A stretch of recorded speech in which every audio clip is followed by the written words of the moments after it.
છેલ્લા 6 વર્ષથી જિલ્લાના અલગ અલગ પોલીસ સ્ટેશનોના કુલ 12 ગુનાઓમાં નાસ્તા ફરતા આરોપીને પાલઘર મહારાષ્ટ્ર ખાતેથી ઝડપી પાડતી વલસાડ એસઓજી પોલીસની ટીમ 19 મે મંગળવારના 2 કલાકે પ્રસિદ્ધ કરેલી પ્રેસ નોટની વિગત મુજબ વલસાડ જિલ્લા પોલીસ અધિક્ષકની સૂચના મુજબ જિલ્લાના વિવિધ પોલીસ સ્ટેશનોમાં નાસ્તા ફરતા વોન્ટેડ આરોપીઓને પકડવા માટે આપેલી સૂચના અનુસાર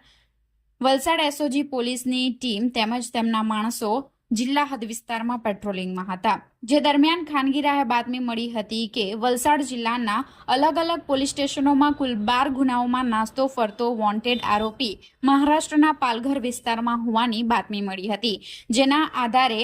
SOG police inspector DD Parmar સાહેબના માર્ગદર્શન હેઠળ ટીમ બનાવી ટેકનિકલ સર્વેલન્સ અને હ્યુમન સોર્સના આધારે આરોપી સંજુ ઉર્ફે મુરાલી શ્રીરામ જયસ્વાલને પાલઘર મહારાષ્ટ્રથી ઝડપી લાવી વધુ તપાસ અર્થે આરોપીનો કબજો વાપી ઉદ્યોગનગર પોલીસને સુપ્રત કરવામાં આવ્યો છે।